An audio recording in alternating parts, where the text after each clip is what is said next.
Aujourd'hui, le cours de l'histoire est dans le grand amphithéâtre de la Sorbonne à Paris pour le forum France Culture. Sorbonne Université 2020, la société face aux conflits. Cette réflexion sur les conflits nécessite un regard historique et où il faut toujours regarder en arrière pour essayer de comprendre le présent. 1789, année 1930, mai 68, mais revivons-nous les conflits du passé? Pour nous en parler, aujourd'hui, nous avons des spécialistes, historiens, historiennes et un dialogue qui va se construire avec vous, Béatrice Bougnol. Bonjour. Bonjour. Voilà, journaliste à la Croix, et vous et moi, nous allons animer cette discussion avec Ludivine Bantigny. Bonjour Ludivine. Bonjour. Merci. Ludivine Bantigny, maîtresse de conférences en histoire contemporaine à l'université de Rouen. Et écoutez, pour pas dire de bêtises sur notre réflexion, peut-on comparer le présent au conflit du passé? Nous sommes bien d'accord, aujourd'hui nous sommes dans un moment de conflit. Vous le sentez dans ces années, alors nous sommes en 2020, mais depuis quelques années, il y a un sentiment général de conflit. Vous le confirmez? Absolument, oui. Et je pense d'ailleurs qu'une chose est un peu invisibilisée lorsqu'on parle de la violence et de la conflictualité, c'est la violence sociale, la violence structurelle, à laquelle ripostent des mobilisations populaires, des soulèvements, des révoltes, parfois même des révolutions. Et pour nous en parler également aujourd'hui, Gérard Noiriel, bonjour, vous êtes directeur d'études à l'École des hautes études en sciences sociales. Et Bonjour. vous confirmez également ce sentiment de conflit dans notre monde d'aujourd'hui. Oui, alors le mot conflit est plus large que le mot violence, hein, donc il faudrait aussi prendre en compte des conflits qui ne sont pas explicitement désignés comme la violence. Moi, je pense que le conflit, c'est constitutif de la vie en société aussi. Mais voilà, donc c'est pas une notion forcément négative non plus à avoir, parce que le conflit peut engendrer de la solidarité, etc. Enfin, c'est compliqué. Ce conflit est nécessaire. D'ailleurs, nous pouvons écouter Les chemins de la philosophie, hein, l'émission qui suit avec Adèle Vendrette, qui va réfléchir philosophiquement sur la nécessité en société du conflit. Et aujourd'hui, pour évoquer cette question qui nous intéresse, faut-il regarder les conflits du passé pour regarder le présent? Emmanuel de Varesquiel, bonjour. Bonjour. Vous êtes professeur à l'école pratique des hautes études. Emmanuel de Varesquiel, dans cette notion de conflit, c'est vrai qu'en tant qu'historien, vous avez dû repérer énormément de références au passé. La notion de conflit est complexe, hein. Il y a des conflits sociaux, il y a des conflits de tout type. Ça peut être vraiment décliné de toutes les manières, de l'intime à l'ensemble de la société, voire à l'international. Vous êtes vigilant, vous voyez ces évocations de conflits du passé pour expliquer le présent? Oui, au regard du passé, la société est très pacifiée. Ce que disait notre ami sociologue au-dessus de nous, là, est tout à fait exact. Les violences pré-révolutionnaires et révolutionnaires sont autrement plus tragiques et plus denses qu'elles ne le sont aujourd'hui. Mais quant à des continuités, elles existent. L'histoire ne se répète pas. Donc on est dans la mémoire et pas dans l'histoire. Quand on parle de ces transmissions, soit psychologiques, du passé au présent. Et là, comme chacun sait, l'histoire est à l'esprit critique, à la distance et à l'analyse, ce que la mémoire est à l'amour et à la haine. Donc on est là plutôt dans la mémoire de l'histoire, mais on ne peut pas s'empêcher de voir dans les conflits récents, je pense aux Gilets jaunes et d'autres de l'année dernière et de cette année, des reflets, des passerelles, même si les contextes sont absolument différents. Par exemple, j'ai le sentiment que les conflits contemporains sont des conflits de résistance, alors que la Révolution française est un mouvement en avant. On passe d'un ordre à un autre. Et on est dans des contextes très différents. À ma connaissance, la société d'ordre n'existe plus. Une société fondée sur un principe d'inégalité en droit n'existe plus. Nous sommes dans la liberté, l'égalité, fraternité, quelles que soient leurs imperfections. Et donc, de ce point de vue-là, on est dans des contextes très, très différents. Mais il n'empêche que la Révolution nous donne à voir un certain nombre de choses que qui se prolongent, qui se perpétuent, qui se transforment aujourd'hui. Par exemple, des conflits de légitimité entre deux formes de démocratie, entre une démocratie, une légitimité de type représentative et parlementaire, et une légitimité de type démocratie directe. C'est tout le combustible de la Révolution française, toute cette bataille, ces journées révolutionnaires, cette bataille entre les assemblées révolutionnaires jusqu'à la Convention nationale et les sections parisiennes sans culottes qui marchent sur la Convention. La matrice de ce conflit de légitimité qui est très spécifiquement français, on la trouve sous la Terreur. Et à l'époque de la Révolution française, on pourrait dire la même chose de beaucoup d'autres phénomènes dans lesquels nous vivons aujourd'hui.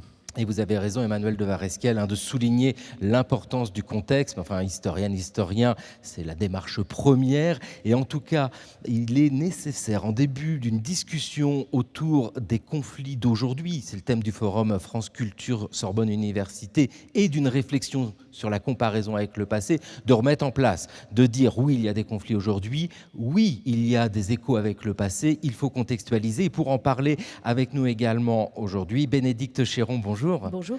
Vous êtes historienne, chercheuse au CIRIS Sorbonne, Identité, Relations internationales et civilisation de l'Europe. Et vous êtes spécialiste du rapport que peut avoir une nation avec son armée et on pourrait plus globalement dire à l'autorité. Vous sentez, vous, aujourd'hui, des évolutions de rapports que l'on peut avoir avec...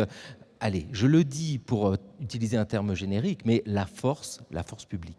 Alors, avec les armées, il y a très clairement une évolution de rapport qui est très notable, avec un point de bascule qu'on peut noter, ou un point d'aboutissement d'un cycle d'ailleurs, c'est toujours le sujet, de savoir si on est à la fin ou au début, autour de la deuxième partie de l'engagement en Afghanistan en 2008-2012, parce qu'il y a eu un nombre de militaires morts au combat avec une très forte médiatisation qui a augmenté, donc ça a joué un rôle. Et puis depuis, il y a eu évidemment une opération Serval déclenchée au Mali par un président François Hollande avec des tonalités très épiques, donc tout ça évidemment fait bouger des choses, et je ne parle pas, mais vous l'avez tous en tête, de l'année 2015.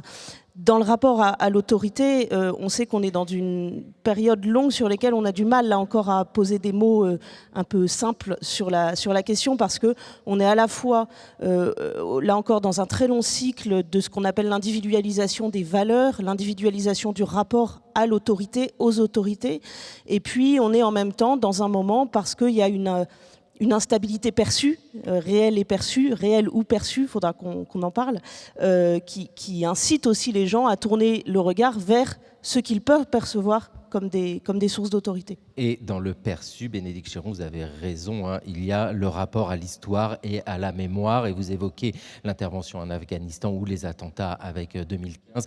Tout cela rentre dans le contexte d'aujourd'hui et qui nous pousse à porter un regard vers le passé. Béatrice Bougnol. Oui, comme vous l'avez rappelé, Gérard Noiriel, effectivement, le mot est très large. Donc, après ce premier tour de piste, si j'ose dire, on va s'attacher à des conflits un peu particuliers pour essayer d'être plus précis. Il y en a un conflit social qui, depuis novembre 2018, nous occupe beaucoup, c'est celui des Gilets jaunes, et qui a provoqué beaucoup de références historiques, notamment à la Révolution française. Emmanuel de Varesquiel, pour commencer, nous avons eu l'envie de vous demander, les Gilets jaunes, est-ce que ce sont les nouveaux sans-culottes ? Non. Pouvez-vous Tant un mieux peu pour eux, développer ? d'ailleurs. Tant mieux pour eux.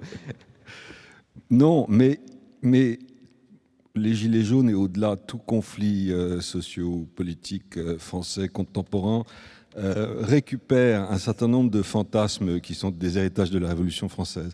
Je pense par exemple au fantasme du complot, qui est au cœur qu'on a retrouvé via les réseaux sociaux de ces manifestations de Gilets jaunes en 2019.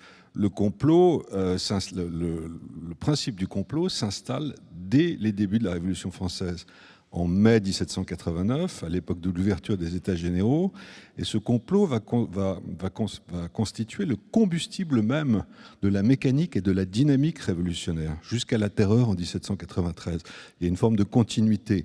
Quand on lit le journal d'Arthur Young, qui est cet agronome anglais qui se promène en France en juin-juillet 89, on est frappé, en le lisant, de constater que, où qu'il soit en France, les rumeurs étaient parfois aussi forte, sinon plus que les réseaux sociaux aujourd'hui.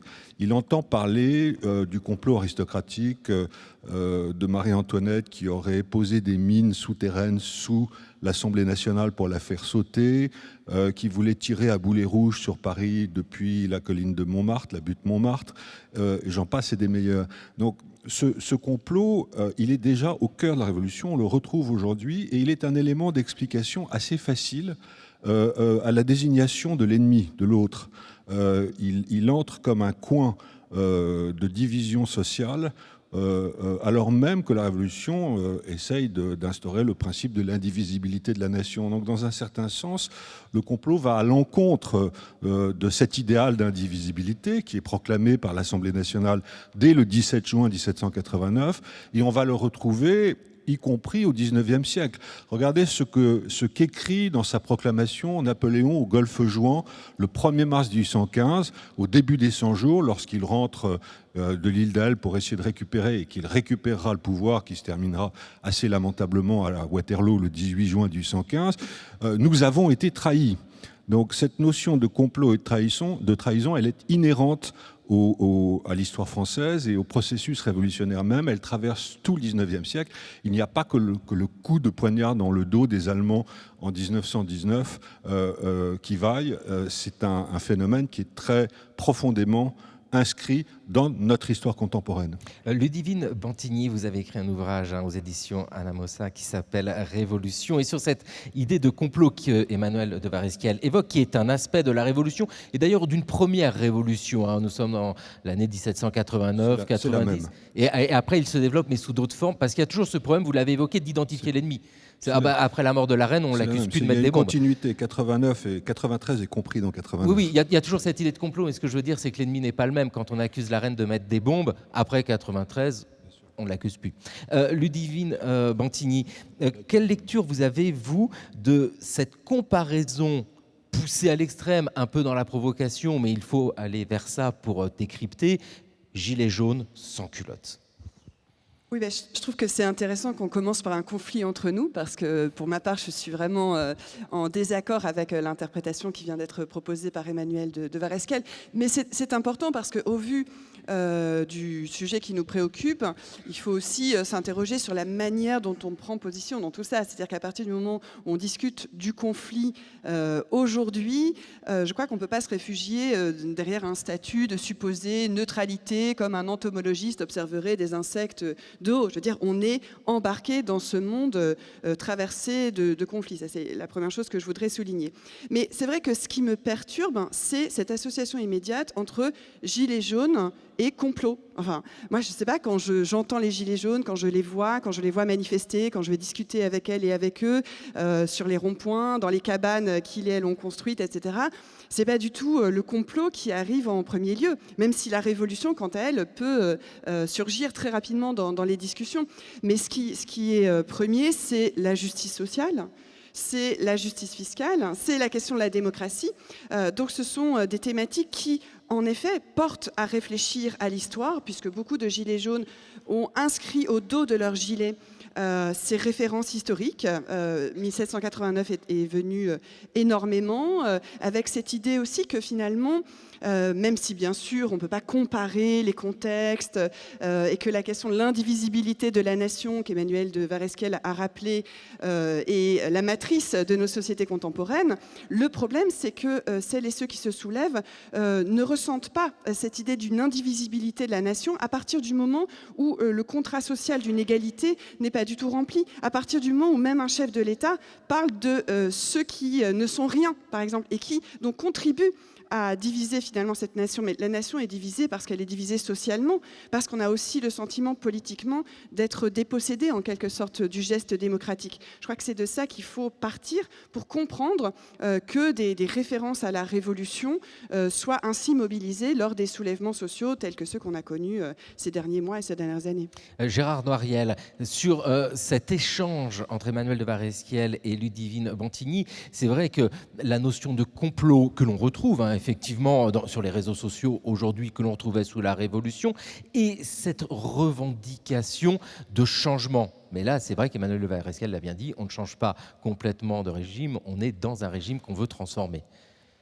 Ce qui m'a frappé dans l'examen de ce mouvement, c'est que les usages de la mémoire, comme c'était dit, ce qui m'a frappé, c'est plutôt le fait que ça a été utilisé pour discréditer le mouvement. J'avais écrit un texte d'ailleurs qui était publié dans Le Monde au lendemain de la manifestation du 17 novembre pour critiquer ceux qui n'étaient pas historiens d'ailleurs, mais des commentateurs habituels de la vie politique, parfois étiquetés intellectuels, allaient parler de jacquerie, par exemple, hein, ou de poujadisme, etc. Vous avez constamment un vocabulaire qui fait des références historiques et qui crée du coup aussi du fantasme contre les gens qui sont en lutte. Donc on peut pas oublier cet usage conflictuel de la mémoire quand on parle de tout ça. Alors après, la question du complot, moi, en tant qu'aussi sociologue, je dirais qu'il faudrait voir aussi comment les individus nomment les souffrances ou les problèmes auxquels ils sont confrontés. Il y a effectivement une tendance, mais qui est humaine, qu'on retrouve à toutes les époques, à personnaliser les choses, à dénoncer, montrer un ennemi avec une figure, avec une image, etc. On l'a vu beaucoup avec le fait que ce soit Macron, enfin ce signifiant Macron qui est devenu la manière de nommer finalement le pouvoir, les formes de domination que subissaient les personnes qui étaient engagées dans ce mouvement. Est-ce qu'à partir de là, on peut caractériser ça avec ce terme de complot? Là encore, il faudrait déconstruire le mot. Ça me semble plus compliqué que de faire comme ça l'amalgame avec ce qui s'était passé sous la Révolution. Emmanuel de Varesquiel, justement sur une grille de lecture où tout est contextualisé, bien sûr, vous arrivez à trouver des similitudes, des liens dans le discours ou dans la construction du discours que l'on peut avoir aujourd'hui dans les revendications, reprenons les Gilets jaunes, est-ce qu'il y a pu exister auparavant, que ce soit sous la Révolution ou à d'autres moments? C'est vrai que vous avez évoqué d'autres basculements, des réflexions, quand vous avez évoqué Napoléon et le retour du roi. Là aussi, on est sur un basculement. C'est le discours lui-même qui arrive au premier plan avec ce que Jürgen Habermas appelle la construction de l'espace public du politique. Ce qui devient essentiel, ce sont les mots, et c'est très assez typiquement français, les mots l'emportent sur les choses. À partir du moment où à la tribune d'une des assemblées révolutionnaires, depuis l'Assemblée nationale jusqu'à la Convention, les mots disent une vérité, cette vérité s'inscrit dans le pouvoir politique lui-même. Et cette propension presque littéraire des Français à exercer leur conflit est quelque chose d'assez... nous ne sommes pas les descendants de Descartes, nous sommes des êtres de fantasmes et d'imagination, et la plupart de nos conflits, de la Révolution au 19e en passant par le 20e siècle, sont des conflits de représentation et d'imaginaire. Ce que Adolphe Thiers appelle le réel d'imaginaire l'emporte bien souvent sur le réel tout court. Et un historien qui n'étudierait pas ce réel d'imaginaire comme un objet essentiel de l'histoire, de la construction de l'histoire, passerait à mon avis à côté de beaucoup de choses. Béatrice Bougnol du journal La Croix. Oui, justement, on peut se demander effectivement au vu de la multiplication des références historiques des acteurs des conflits sociaux actuels, si c'est un trait de notre époque ou si les acteurs sociaux de toutes les époques avaient effectivement comme référence eux-mêmes les acteurs qui les avaient précédés, en fait. Ludivine Bantigny, vous avez donc travaillé sur la période de mai 68. Quels sont les échos entre cette période et ce qu'on vit aujourd'hui? Et là, on peut penser à un autre conflit que celui des Gilets jaunes, hein, qui est celui du conflit qu'on vit actuellement autour de la réforme des retraites, et qui a des formes plus classiques, et qui a pu, celui-là, provoquer des comparaisons plutôt avec le mouvement de mai 68. Vous, en tant qu'historienne, quels échos vous voyez entre ce conflit contemporain et ce mouvement passé? Oui, la première chose peut-être à dire, c'est que certes, il y a un imaginaire, voilà, un discours du conflit, enfin, qui émerge dans le conflit, mais ce qui compte avant toute chose, ce sont les conditions sociales, économiques donc les conditions matérielles de possibilité de ce conflit. Je crois que c'est quand même la base. Et donc, dans la comparaison qu'on peut faire, elle est compliquée cette comparaison parce que, comme ça a été rappelé à juste titre, il y a des contextes qui sont très différents. Mais dans la comparaison qu'on peut faire entre le moment 68 et ce mouvement Gilets jaunes poursuivi par l'opposition à ce que beaucoup de manifestantes et manifestants grévistes aussi appellent plutôt la contre-réforme des retraites. Et ça, je trouve que c'est très intéressant qu'il y ait un débat aussi sur les mots, parce que, d'ailleurs, plus qu'à 68, le conflit actuel portant sur la loi sur les retraites, en fait, se réfère au moment de la libération et au moment 1945, au moment de l'émergence de la sécurité sociale. Et donc, en fait, s'interroger sur les mots en tant qu'ils sont historiques. Est-ce qu'il s'agit bel et bien d'une réforme? Mais qu'est-ce qu'une réforme? Qu'est-ce qu'une réforme historiquement qui va dans le sens d'un progrès social, d'un épanouissement, d'une émancipation individuelle et collective? Voilà, c'est aussi cette première réflexion qui fait naître l'idée qu'au fond, ces mesures-là n'apparaissent pas à beaucoup comme des réformes au sens où on l'entendait historiquement. Après, le rapprochement avec 1968, il est fait par certaines et certains dans la mesure où c'est la question de la grève qui est posée. Ce qu'on n'a pas vu du tout avec le mouvement des Gilets jaunes, ce sont d'autres formes, notamment de blocage qui sont intervenues.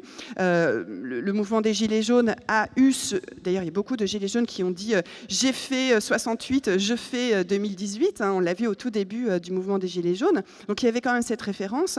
Le point commun, c'était aussi les lieux. Comment faire des lieux, notamment des lieux comme les ronds-points, des lieux communs. Et on peut jouer d'ailleurs sur l'expression, c'est-à-dire que les lieux communs, c'est ce qu'il y a de banal, etc.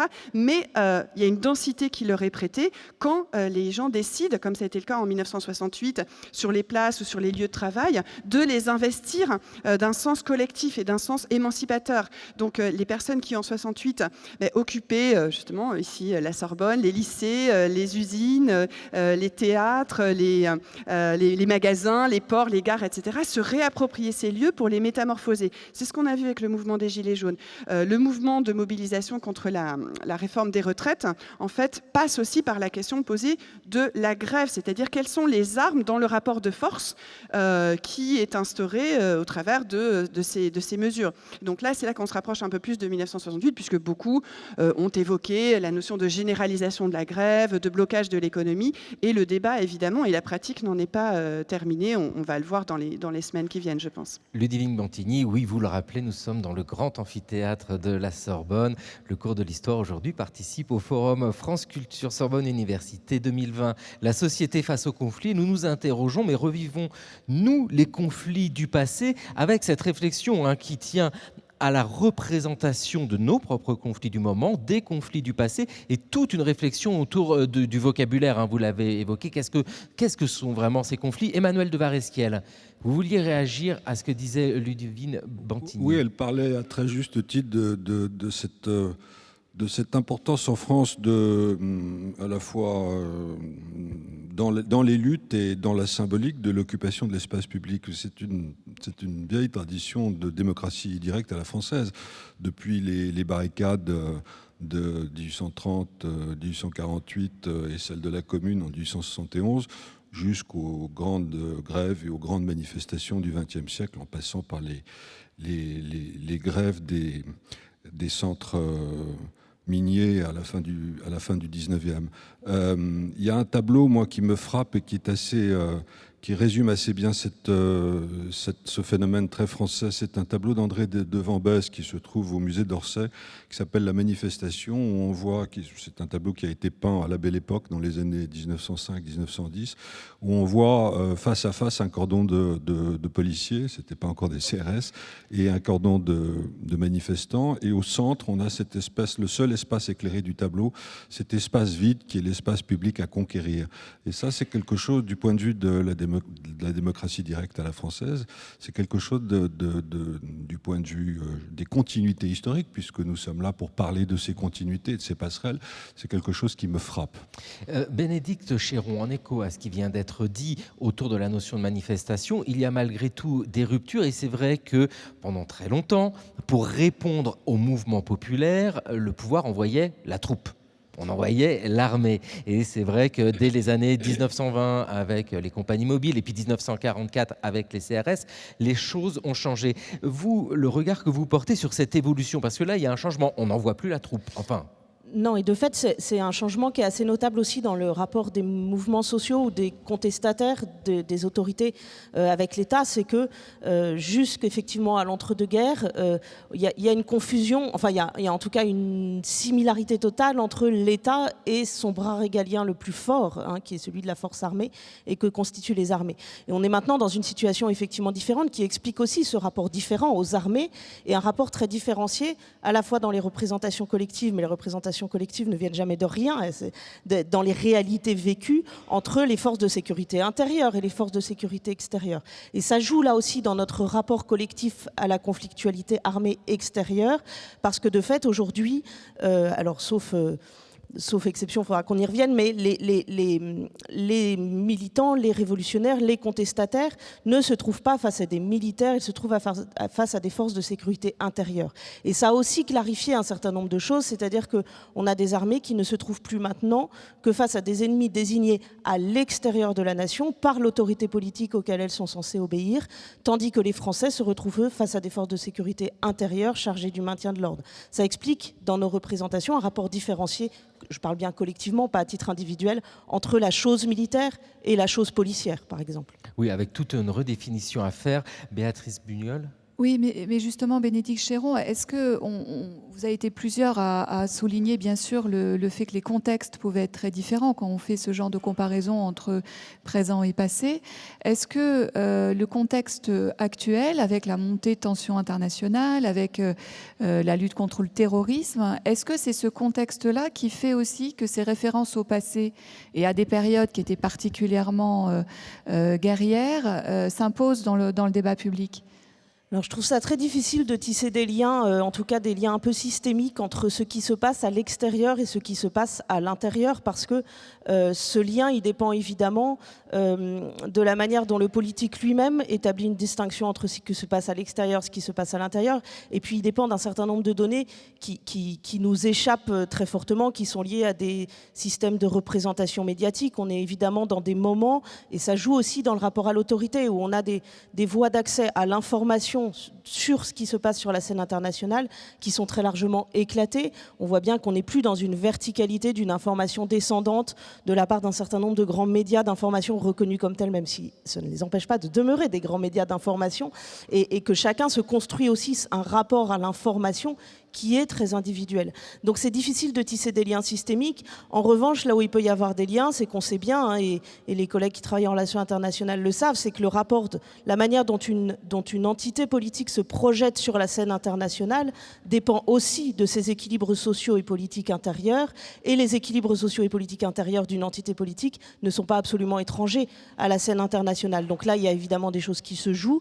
Il y a aussi des choses qui se jouent au niveau politique, parce qu'il est certain que pour un pouvoir politique qui se perçoit, qui se sent et il y a des indicateurs qui le montrent, dans une situation de plus grande fragilité intérieure, la posture régalienne, qui n'est pas absolument fabriquée, puisqu'elle correspond aussi à des réalités vécues sur la scène internationale, mais en tout cas son attitude régalienne, sa posture régalienne, est aussi une manière de s'affirmer politiquement et de réaffirmer une forme d'autorité. Bénédicte Chéron, vous avez à plusieurs reprises utilisé ce mot de social, ce corps social, qui est au cœur en fait de cette question, car la composition du corps social explique le rapport qu'on peut avoir au conflit et à l'autorité. Et nous avons un sociologue, ça tombe bien, Gérard Noiriel, sur cette lecture que peut avoir le sociologue, mais le sociologue qui fait œuvre d'historien en regardant les phénomènes sur la longue durée. Quelle approche avez-vous de ces mouvements sociaux ? Alors, il y a le mouvement des Gilets jaunes, on en a parlé. Il y a le mouvement social contre la réforme des retraites. Ce qui s'est passé par le passé, que ce soit mai 68 par exemple, nous apprend des choses. Vous retrouvez par rapport à la composition du corps social qui n'est plus tout à fait la même d'ailleurs. Oui, non, moi je me définis comme socio-historien, mais on ne va pas entrer dans les c'est très étiquettes, bien. donc avec une dominante quand même historienne, mais j'ai eu besoin à un certain moment de me tourner vers la sociologie pour comprendre justement l'histoire de nos sociétés. Et pour revenir par rapport à ce qu'il disait, ce qui était dit tout à l'heure, c'est que je crois qu'il y a un tournant quand même qui est fondamental, qui est celui de la Troisième République, où se produit ce que j'ai appelé la nationalisation de la société, parce que très souvent, quand on parle de la société, on veut dire société française, c'est implicite. Quand on se place à une échelle mondiale, on voit les choses d'une manière différente. Et donc, on voit bien à la fin du 19e siècle que se met en place un peu le monde dans lequel on vit. Et du point de vue des luttes sociales, on voit la naissance du mouvement ouvrier et ce qu'on a appelé le martyrologue prolétarien, notamment la répression de Fourmi, où l'armée tire et tue une dizaine d'ouvriers et d'ouvrières, et ça va marquer profondément la mémoire.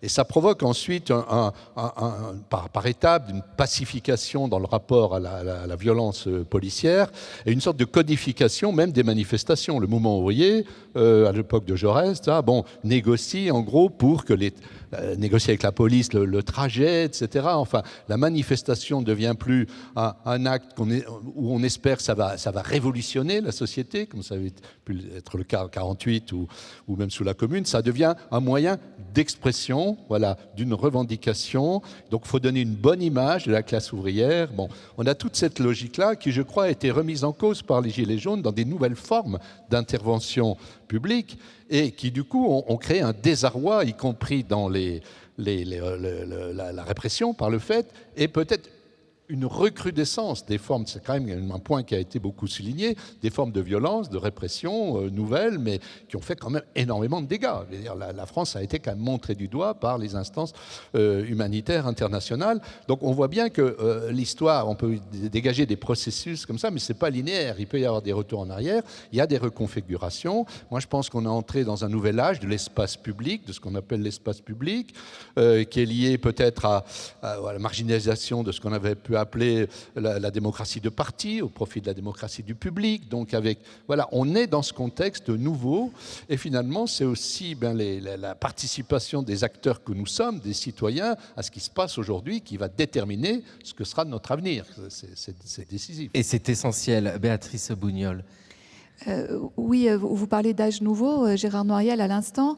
Il y a une référence qui s'est imposée dans le débat depuis quelque temps, c'est celle aux années 30 dont on n'a pas encore parlé. Est-ce à dire que pour vous, cette référence, cette comparaison qui est un peu plus ou moins, selon les moments explicites ou implicites, est excessive, voire abusive ? C'est comme pour le reste, si vous voulez, tout dépend si on est dans l'ordre du mémoriel ou de l'ordre de l'analyse historique. Parce qu'effectivement, les années 30 servent aussi aujourd'hui, avec toute une série de signifiants, Hitler, Mussolini, etc., un petit peu de repoussoir ou d'enjeux politiques. Parce qu'au départ, je crois même que c'est le président de la République lui-même qui avait dit « si on ne veut pas revenir dans les années 30 », voilà. Donc il y a des enjeux là, de lutte par rapport à cette période. Alors on peut pointer, comme ça a été fait d'ailleurs dans des ouvrages très sérieux, des éléments de commun. Il est vrai que le repli des États nationaux sur eux-mêmes, la montée de la xénophobie, du racisme, le retour aussi d'une certaine forme d'antisémitisme, tout ça sont des choses effectivement qui avaient existé dans les années 30 et c'est ce type d'engrenage, on peut le mesurer.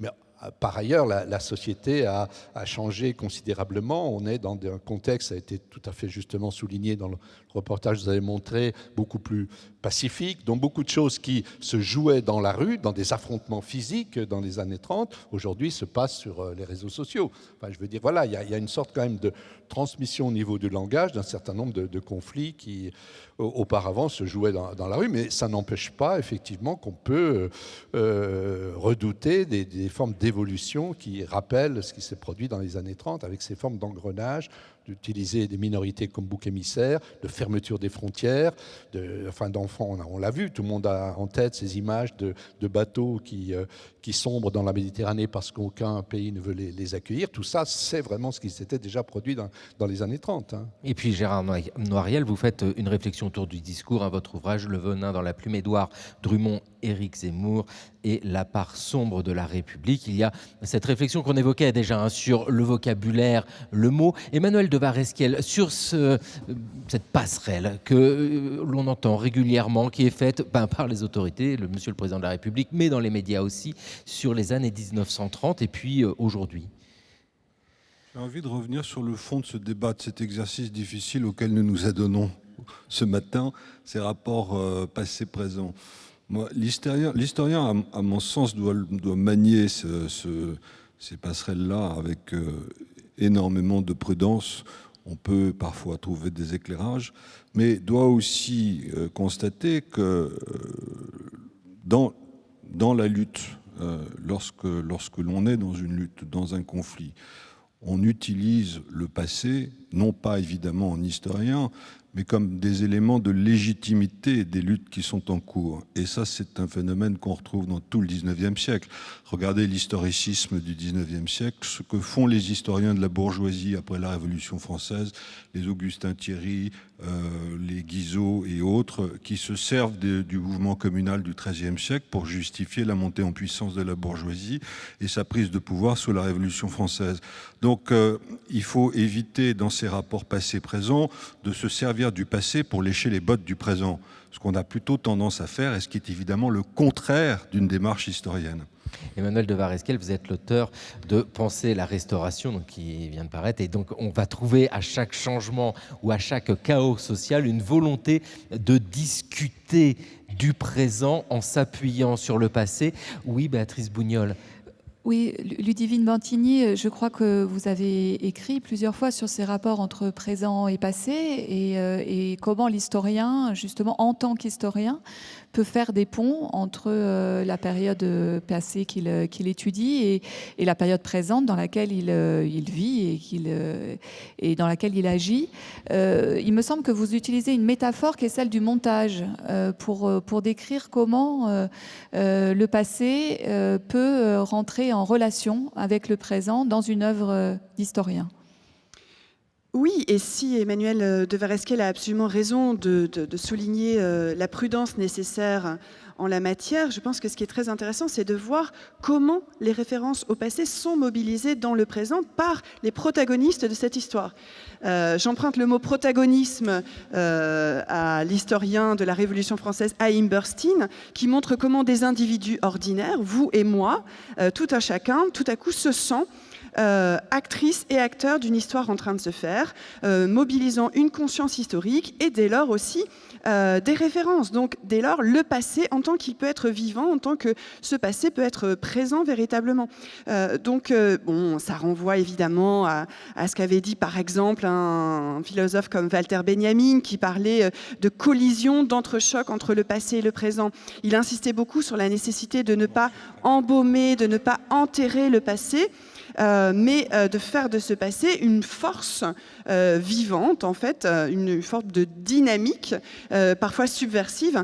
Et c'est vrai que c'est le cas lorsqu'on voit, pour y revenir, en 1968, des personnes qui se réfèrent à la Commune de Paris. Et c'est intéressant de voir qu'aujourd'hui, une partie des Gilets jaunes, alors c'est complexe, le mouvement des Gilets jaunes, c'est hétérogène d'un point de vue politique, mais une partie des Gilets jaunes se réfère à la Commune, se mettent à parler à nouveau d'une démocratie communaliste, d'une forme de réappropriation de la démocratie directe, faisant aussi référence dans une certaine mesure au moment 1848 où ces deux voies, ces deux chemins étaient ouverts, deux formes de démocratie, une démocratie parlementaire dite représentative et une démocratie directe que se seraient approprié vraiment les gens là où ils sont. C'est intéressant aussi de voir qu'en 1968, dès le début de la mobilisation, on se réfère très vite à Charonne, le massacre du métro Charonne, et j'ajouterai bien sûr le 17 octobre 1961, parce que finalement le régime naît aussi dans ce massacre, le massacre des Algériennes et Algériens à Paris le 17 octobre 1961, et on voit finalement aujourd'hui que ces références dans le rapport à la violence, y compris dans ce que vous avez dit tout à l'heure, Bénédicte, sur le fait que certes, l'armée n'est pas mobilisée face à celles et ceux qui se soulèvent dans des conflits sociaux, mais il y a la gendarmerie mobile, donc d'autres militaires en fait, que quelqu'un comme Benjamin Griveaux, dont on va moins entendre parler désormais, mais sur le plan politique, avait dit que pourquoi pas, le recours à l'armée était envisageable. On a retrouvé des tanks et des blindés pour la première première fois depuis 1944 sur les Champs-Élysées, donc à l'exception des défilés militaires, mais là cette fois pour faire face à un conflit social. Donc ce qui est vraiment passionnant, c'est la manière dont les protagonistes de ces histoires se réapproprient encore une fois le passé pour le rendre vraiment présent dans leur lutte. Bénédicte Chéron, vous êtes l'auteur d'un ouvrage intitulé « Le soldat méconnu, les Français et leur armée ». Et effectivement, nous avons vu des véhicules blindés circuler dans Paris. C'est précisément, alors je vous remercie parce que je me suis dit que j'avais manqué de temps en achevant ma réponse et d'apporter ces précisions qui me semblent effectivement très intéressantes. D'abord 2 choses sur l'utilisation du passé dans le présent. Il me semble aussi qu'elle est... il y a une légitimité à ce que les protagonistes d'une histoire utilisent ce passé parce que le passé leur est connu et qu'ils sont les acteurs d'une histoire qu'ils sont en train de construire. Ils s'appuient donc sur des références connues. On pourrait en parler sur d'autres dossiers, mais par exemple le futur service national universel, on nage dans un projet qui serait totalement nouveau et on voit bien que les protagonistes, à la fois politiques, ceux du haut et ceux du bas, pour reprendre une distinction qui est très discutable, mais qui est parlante, en fait s'appuient sur ce qui est connu, qui est le défunt service militaire, quand bien même il peut y avoir évidemment quelque chose d'abusif à faire cette référence, mais le pouvoir politique lui-même utilise cette référence connue. Sur la mobilisation des forces de sécurité intérieure et extérieure, c'est précisément très intéressant de voir comment dans le vocabulaire politique, les politiques jouent par exemple sur la distinction entre le statut militaire ou le statut de force de sécurité intérieure de la gendarmerie en fonction des moments. On a des moments où dans une situation de chaos, le politique prend consciemment ou inconsciemment, il ne faut jamais juger des intentions, le parti d'afficher un nombre de déploiements de militaires quand il s'agit de gendarmes, sans préciser qu'il s'agit de gendarmes. Et puis à d'autres moments, le pouvoir politique va choisir de préciser que ces militaires sont des gendarmes, ce qui n'est pas effectivement tout à fait la même chose que de mobiliser des militaires de l'armée de terre, d'une part. D'autre part, on est dans un moment où le lien entre l'extérieur et l'intérieur, précisément, se joue d'une manière un peu différente, aussi parce que depuis janvier 2015, on a sur le territoire national une force de sécurité, une force militaire, pardon, qui est déployée, qui est la mission Sentinelle, dans des proportions assez massives. Et on voit bien qu'il y a eu une rupture d'emploi qui a créé une situation politico-sociale un petit peu inédite, qui précisément ouvre la porte à ce qu'il y ait une très forte tentation politique à utiliser le déploiement d'une force militaire en kaki, pas en bleu marine, c'est-à-dire des militaires de l'armée de terre et des autres armées et pas des gendarmes, sur le territoire national dans des contextes de mouvement social. Et il y a eu effectivement des annonces maladroites au moment qui ont été affichées, revendiquées comme une simple maladresse, de dire que les militaires de Sentinelle pouvaient se trouver à un moment ou à un autre face à des gilets jaunes. Et on voit bien là qu'en fait, on est sur un moment particulier aussi parce que des équilibres qui paraissaient être fixés de manière assez durable, assez stable, depuis l'entre-deux-guerres, sur la manière dont on pouvait réprimer ou ne pas réprimer un mouvement social, sont des équilibres qui sont dans une phase d'instabilité et d'inconnu, en tout cas pour le plus court terme. Aujourd'hui, dans le cours de l'histoire sur France Culture, nous participons au forum 2020, la société face au conflit, forum France Culture Sorbonne Université. Avec cette réflexion, revivons-nous les conflits du passé. Et nous sommes tous d'accord, il faut contextualiser, les choses changent, nous sommes tous d'accord, la violence n'est pas une nouveauté.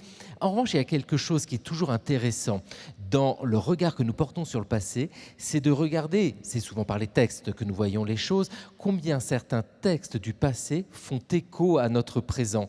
Les hommes, les femmes qui ont réfléchi au mouvement social par le passé ont produit des discours qui nous parlent encore aujourd'hui. Ludivine Bantigny, quand on réfléchit à des notions qui sont extrêmement passe-partout, comme révolution, qui veut tout dire, comme réforme aussi, qui veut tout dire, en le contextualisant et en le creusant, on trouve des explications qui nous parlent à notre présent. Sur le mot révolution, par exemple, quand vous faites cette étude-là de révolution. Oui, ben c'est intéressant de montrer la façon dont ce mot, je dirais à partir des années 1980, a été en quelque sorte énervé, au sens strict du terme, c'est-à-dire on lui a retiré les nerfs dans une certaine mesure, parce qu'on a commencé à parler de révolution dans le monde de la publicité, où la moindre poudre à lessive devenait révolutionnaire, où le moindre ustensile de maquillage devenait révolutionnaire. Ça couvre littéralement les murs de nos villes, ces affiches prônant la révolution de tel ou tel produit de consommation.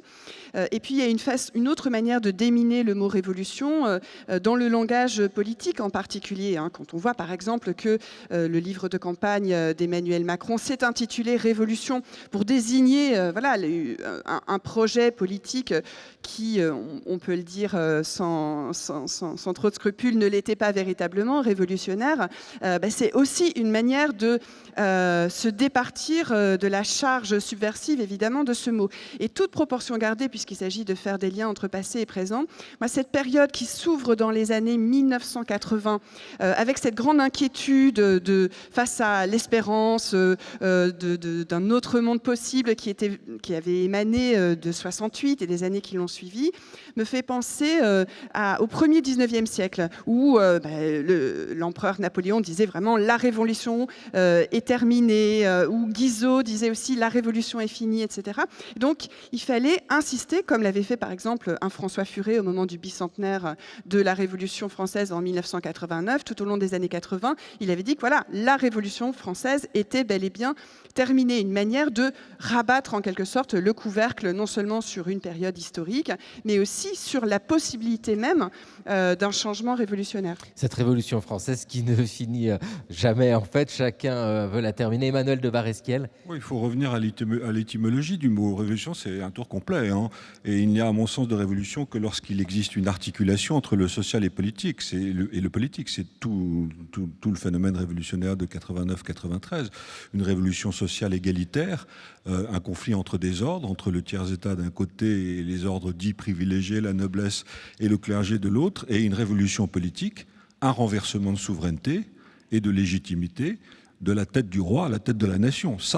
Cette articulation-là, elle est véritablement révolutionnaire. Je ne suis pas sûr qu'on puisse la retrouver aujourd'hui dans le sens où on entend la révolution de 89. L'importance de décrypter les mots, Béatrice Bougnol du journal Oui, La Croix. justement, l'importance de décrypter les mots, Xavier, je reprends vos termes, vous insistez sur la profondeur historique, ce que la profondeur historique peut apporter au décryptage des mots qui sont parfois galvaudés dans leur usage politique, dans leur usage médiatique aussi, beaucoup. Comment vous voyez les uns et les autres la présence de l'histoire dans les médias aujourd'hui pour décrypter l'actualité? Comment vous vous situez par rapport à cette fonction qui peut être une des fonctions sociales un peu de l'historien? Comment vous envisagez les interventions qui vous sont proposées pour venir décrypter l'actualité dans les médias? Gérard Noiriel, j'ai vu des haussements de sourcils pendant la question, donc il y a des choses à dire. Oui, je crois que c'est une question évidemment très, très difficile pour nous, enfin difficile pour ceux qui croient à ce que Marc Bloch appelait la fonction sociale, la fonction civique de l'histoire, ce qui est mon cas, c'est-à-dire que si on pense que les recherches historiques peuvent, c'est l'expression de Marc Bloch, aider les hommes à mieux vivre, on ne peut être que frustré de la situation actuelle. Alors, il y a de grandes inégalités, évidemment. Ici, nous sommes à France Culture, donc on est dans peut-être le lieu où on peut le plus s'exprimer en respectant un peu nos travaux. Mais la plupart du temps, moi j'ai beaucoup travaillé sur l'histoire de l'immigration, donc le rapport aux médias est constant depuis 30 ans. Mais la plupart du temps, c'est sous la forme de « Que pensez-vous de la dernière phrase de… » Et puis, alors, il y a eu les différents présidents de la République, etc. Ce qui est un manque de respect pour notre travail, c'est ça qui est fondamental. Donc, il y a une sorte de difficulté à se situer, je dirais, par rapport à cette logique-là pour défendre notre métier, mais dans des langages aussi qui soient accessibles à des gens qui ne sont pas des spécialistes, en respectant aussi la diversité des modes de communication. Je crois que c'est une difficulté, mais qu'elle tend aujourd'hui à s'aggraver. Moi, je ne sais pas si je prends sur la longue durée, j'ai le sentiment que notre métier, on pourrait le dire aussi sur le plan des réformes actuelles de l'université, est de moins en moins pris au sérieux par le fait. Donc c'est effectivement, je pense moi aussi que c'est un combat civique que nous devons mener c'est ce que vous parliez de mon dernier ouvrage, mais quand on voit que des polémistes comme Éric Zemmour se dit lui-même historien, si vous voulez, et qu'il peut être reçu et diffusé comme ça sur un certain nombre de chaînes de télévision, ça pose vraiment un gros problème. Le venin dans la plume, c'est le titre de cet ouvrage, Gérard Noiriel, avec une vraie réflexion qui nécessite là aussi de regarder sur le temps long, c'est sur la liberté de parole. Nous l'avons aujourd'hui, la liberté de parole, et cette liberté de parole a des conséquences qui peut aller contre la liberté elle-même. Emmanuel de Varesquiel. Moi, j'irais encore plus loin que Gérard Noiriel. Je trouve que la rupture qui existe entre le monde du commentaire et le monde des historiens est tragique. Nous autres historiens, nous sommes dans la mine et nous poussons nos wagonnets. Nous construisons quelque chose sur des ruines, quelque chose qui ne sera jamais tout à fait à l'identique de ce qu'il a été, et nous ne sommes pas lus par les commentateurs qui en effet prennent souvent des vessies pour des lanternes et prennent de vrais historiens pour des faux et vice-versa. Et c'est un problème. Et par ailleurs, c'est un paradoxe qui est inhérent à l'histoire elle-même, parce que j'ai envie de reprendre cette formule de François Furet. Après tout, l'historien n'est pas là pour faire de la morale, il n'est pas là non plus pour faire de la politique. Je pense que si on se met à en faire, on se trompe. Et on porte à notre objet un regard biaisé. Et donc voilà, le paradoxe tragique, il est là. Le paradoxe est là. Vous vouliez dire quelque chose, Bénédicte Chéron, sur ce rapport du commentaire de l'actualité à l'histoire? Oui, parce qu'on voit bien qu'on est parfois nous-mêmes placés dans des situations qui nous demandent un petit peu de discernement. C'est-à-dire qu'on est aussi dans une situation où il y a une sursollicitation de toute personne pouvant délivrer une expertise, quelle que soit la légitimité de l'expertise, et qu'on peut tous être tentés aussi d'apparaître comme des experts d'un champ large, correspondant plus ou moins à des recherches, et en faisant en sorte que les étiquettes d'universitaires qui donnent une très forte légitimité à la parole publique n'apparaissent pas en fait comme ce qu'elles sont parfois, qui sont aussi des outils politiques pour délivrer un savoir qui bien sûr s'appuie sur des connaissances réelles, mais qui n'est pas absolument neutre non plus dans la manière dont nous travaillons, dont nous approchons nos sujets. Et il y a vraiment une limite aussi à tenir. On râle souvent sur les mécaniques médiatiques, sur les experts qui n'en sont pas, mais il y a aussi une manière dont les étiquettes universitaires peuvent être utilisées par nous-mêmes comme des outils de notoriété pour délivrer une parole qui n'est plus que de l'ordre du commentaire, qui pose une vraie question aussi sur les mécaniques médiatiques dans lesquelles on se trouve entraîné et qui nécessite un petit peu de prudence et d'éthique personnelle, si on peut prononcer des gros mots. D'autant que si nous reprenons cette expression de mécanique médiatique, tout est chamboulé par les réseaux sociaux, ne serait-ce que par la prise de parole possible. Et puis la réflexion qui se pose est la prise de parole de l'historien, de l'historienne. C'est-à-dire que historienne fait son travail, mais il peut être acteur également dans le conflit lui-même qui est en cours sous ses yeux et qu'il peut étudier par le passé. Ludivine Bantigny, vous avez vraiment cette réflexion qui, pour la simplifier, quand on parle de la violence, par exemple, la violence concrète d'une personne éborgnée n'est pas la violence d'une vitrine de banque cassée. Oui, moi je pense que c'est très important de se saisir de toutes les brèches possibles pour insister sur cette dimension-là. C'est pour ça que tout à l'heure je voulais parler d'abord de la violence sociale, parce que quand on met, non seulement quand on met sur le même plan une vitrine brisée et un visage définitivement mutilé, c'est grave, mais c'est encore plus grave quand on invisibilise complètement justement cette répression. Comme on l'a vu pendant le mouvement des Gilets jaunes, globalement, moi, quand j'entendais des personnes s'indigner de tags sur l'Arc de Triomphe, je n'entendais pas ces mêmes personnes s'indigner des mutilations définitives qu'ont pu subir un grand nombre de manifestantes et manifestants. J'ai un peu souri quand Emmanuel de Varesquiel, mais ça rejoint votre question, quand Emmanuel de Varesquiel citait François Furet comme celui qui dit l'historien ne doit pas faire de politique, parce que s'il y a bien un historien qui en a fait, et ô combien, d'abord par son engagement communiste de jeunesse, puis dans les années 80 quand il disait non mais nous sommes maintenant condamnés à vivre dans le monde que nous vivons. C'est moi qui parle de politique.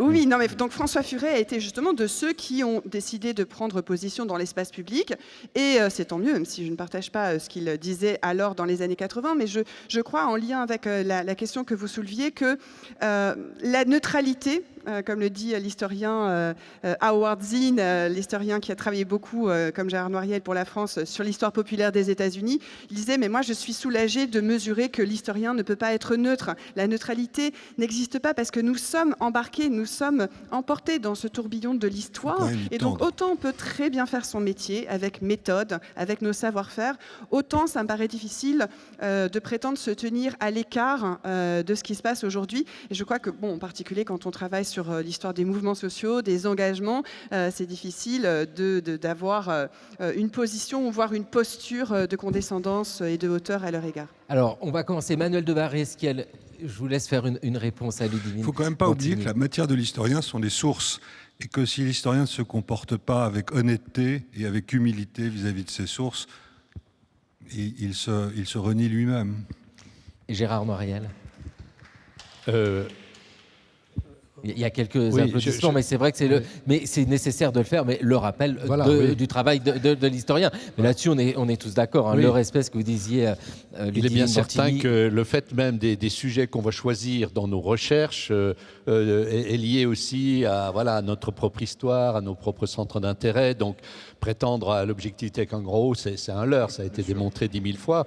Moi, je plaide quand même pour une autonomie. C'est-à-dire, il n'y a pas de neutralité, mais il faut quand même défendre l'autonomie de la recherche historique qui consiste à expliquer, comprendre le passé et non pas juger. Moi, c'est un des critères que je prends pour distinguer histoire et mémoire. Alors, moi, je me situe sur le plan épistémologique dans la perspective de Max Weber, une perspective de perspectiviste, comme on dit, c'est-à-dire on a un point de vue sur le passé, ce qui explique d'ailleurs que c'est une des difficultés, d'ailleurs, même par rapport aux médias, il n'y a pas d'unanimité chez les historiens et les historiennes. Il y a aussi comme dans toute science, d'ailleurs, c'est pas forcément rédhibitoire, c'est pas contradictoire avec la démarche scientifique. Mais les outils qui sont forgés, la méthode, etc., moi je dis toujours, c'est ce que nous produisons est vrai jusqu'à preuve du contraire. Voilà, ça nécessite donc de connaître, d'avoir une culture aussi scientifique qui permette de discuter avec des arguments et non pas d'invalider d'un coup de... pour des raisons morales ou autres, les recherches qui ont été produites. Le conflit est nécessaire également dans la discussion. Il est nécessaire dans la discussion entre historiens et historiennes. Alors, ce qui nous intéresse aujourd'hui dans le cours de l'histoire, c'est vraiment ça. Revivons-nous les conflits du passé? Et en posant la question, nous savons que la réponse n'est pas oui, puisque le contexte est différent, puisque nous ne revivons pas les mêmes choses. Malgré tout, et nous allons pouvoir conclure sur cette idée-là, quelle utilité peut avoir cette démarche? Combien il vous semble essentiel de faire un retour en arrière, un regard vers le passé pour comprendre le présent et donc pour réfléchir à l'avenir. Ludivine Bantigny, vous militeriez aussi pour ce regard vers le passé? Oui, alors avec tout à fait, comme Emmanuel de Varesquiel, une insistance sur le savoir-faire de nos métiers, la critique des sources et la multiplication de ces sources. Moi, je répondrais volontiers dans le prolongement de cet historien que j'admire infiniment et que j'ai déjà cité, Howard Zinn, qui disait qu'il se donnait deux finalités dans son métier d'historien, à savoir d'une part donner la visibilité à celles et ceux qui n'en avaient pas jusqu'alors dans le passé, c'est-à-dire retrouver celles et ceux qu'on dit les anonymes de l'histoire, leur redonner des noms pour qu'ils cessent d'être anonymes, d'une part, et d'autre part, retrouver leurs espoirs. Retrouver leur volonté aussi de changement, leur volonté d'émancipation. Et ça, je pense que c'est très utile au présent d'aller puiser justement dans l'histoire de ces espoirs. Toujours ce désir de comprendre, ce désir de savoir. Merci beaucoup aux uns et aux autres. Merci Ludovine Bantigny, merci Gérard Noiriel, merci Bénédicte Chéron, merci Emmanuel de Varesquiel et merci Béatrice Bougnol du journal La Croix pour ce forum dans le grand amphithéâtre de la Sorbonne. Merci à Thomas Beau qui a assuré la captation de ce moment d'échange. Merci au public d'être venu aussi nombreux, ça fait très plaisir. Merci à vous d'avoir assisté à cette discussion. Merci.